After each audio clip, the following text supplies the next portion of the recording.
So what we can say is that there's some consequences that come from gentrification. There's because of the definition of gentrification, there's higher incomes and there's more tax revenue for the city, and many areas are fixed up because there's an interest in selling to higher income people, and those people have the money to pay for fixed up buildings or brand new buildings if that's the case.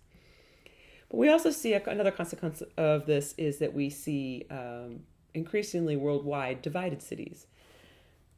These divided cities, just like DC, we see a west side of wealthy white people and an east side that's a mixed part of certain parts are more white, certain parts are African American, but also these are very much divided by income.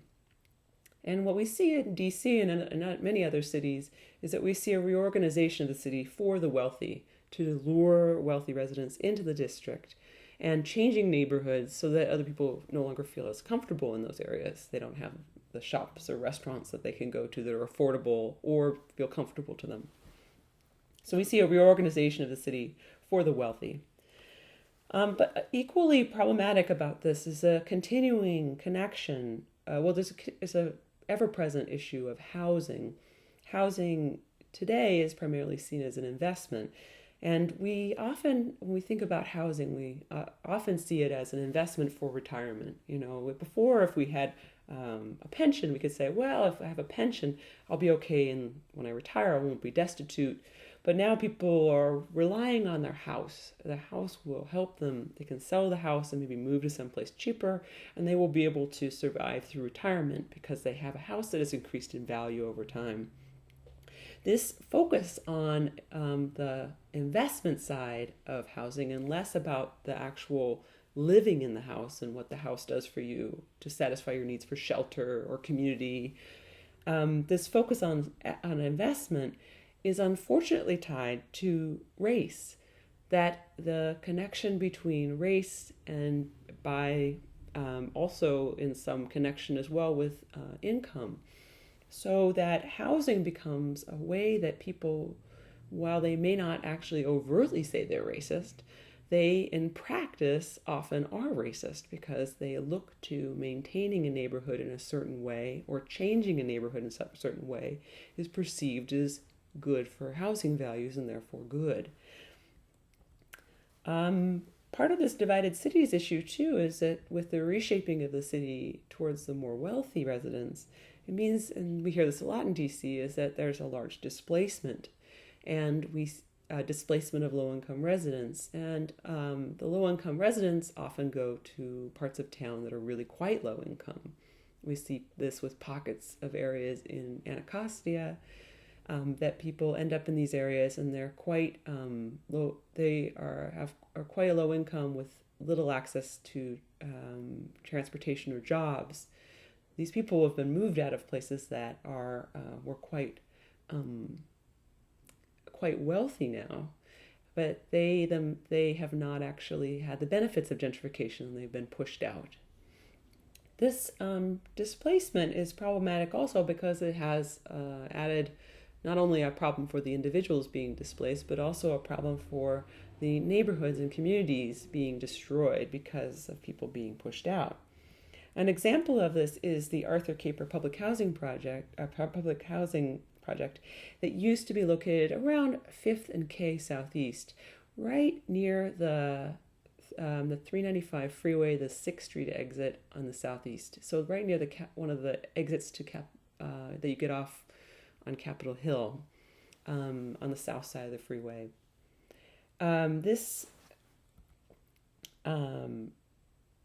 Arthur Caper has been replaced by Capitol Quarter.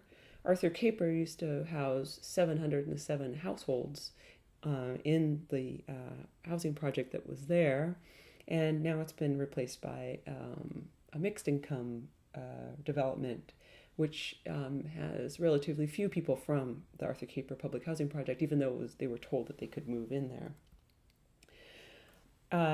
It was the Arthur Caper public housing project until 2005 was located at 5th and K Southeast. And now, since they've been moved out, they have what I call a virtual community around their Facebook page.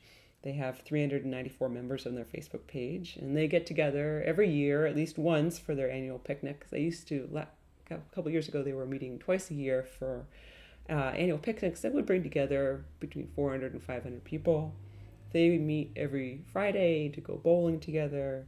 Then they go and play horseshoes at the park.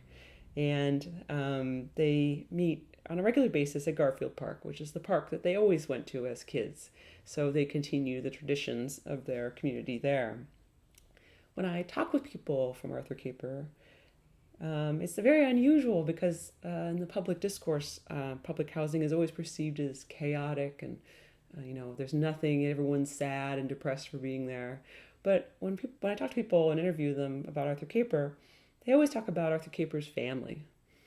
They say it all the time. And they say, I go back and see family. They always talk about wanting to be with each other. They want to introduce their kids and grandkids to their family. So I'm working with the Arthur Caper group to put together a oral history project to talk about what life was like in Arthur Caper and to talk about what life and what the issues were when it closed and different things and how things changed over time. So we also know that with displacement, we don't just displace these communities, but we also have, as a result of gentrification, we have higher rents and the removal of rentals from the housing market. Early on, this happened on Capitol Hill. In the by 1970s, many of the rentals had been rental units had been turned into regular houses. Instead of having maybe 3 apartments in a row house, they turned it back into one house for one household, so that there were these smaller families living in these row houses that used to house several families that were renting. But now one household owns the building. So what happens with that is that you get there are fewer rentals available, and there are fewer rentals that are affordable that are available. Finally, one thing that also happens we have these divided cities. We also have what we call revanchism. And this is a very unfortunate thing that's been talked about by several social scientists. And what they've noticed is that people in the city who are moving into the city, the more wealthy, often have a feeling as if those who lived there before had destroyed the city. I've had someone write into my blog and say that, tell me, that African Americans destroyed DC.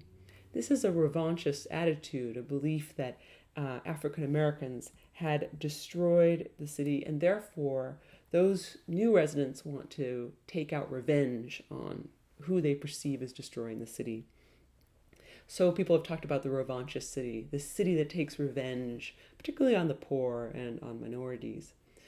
The thing that's very unfortunate about this is that the people, African Americans and the poor, were the people that took care of the city, while many white people, something like 100,000 white people, left DC in the 1950s. And so this was a time when white people controlled the city, and even at that time, hundreds of thousands of people had left the city. So this revanchism is something we see, unfortunately, in many cities as a consequence of gentrification. Now, you can avoid these negative aspects. So you don't have to have an either or. You can say we can have gentrification and we can recognize that we cannot have people move out. It doesn't have to be people have to move out to make the city better. We can recognize that DC residents actually, over the decades, have made this a better city, and that those DC residents who took care of the city should be allowed to experience the benefits and not be displaced. So we can have an increase in incomes and not displace people. Those can go together. We can also support affordable housing campaigns like Housing for All and Empower DC. These are very important programs. There are many others that are trying to help people stay in the city, to stay and reap the benefits of the improvements in the city. But also then finally, is what the really most important thing is to treat our fellow residents as our neighbors. Every DC resident is a neighbor of ours, and we shouldn't treat some people as not truly neighbors or should be pushed out. But we also should think about not only our fellow residents around us in our neighborhood as our neighbors, but we should also think about those who've been displaced and to continue thinking about them as our neighbors. Of course, those people who've been displaced always come back into the city to see their friends and family that they have left behind. And to think about how can we be inclusive, to think about them as continuing to be our DC neighbors. These are very important things for dealing with gentrification. So that's the end of my talk. I have a few additional links that I put up about how to find information about your own census tract or about your own ward. You can find it at Neighborhood Info DC. There's also the DC Census Quick Facts, which tells information not only about DC, but other states. We're not a state, but we are a district, and we get to have that information on the census. We can also find issues. I talk about the problems of pricing of affordable housing on my blog. I have a link to that. And I also have a link to my blog. Thank you.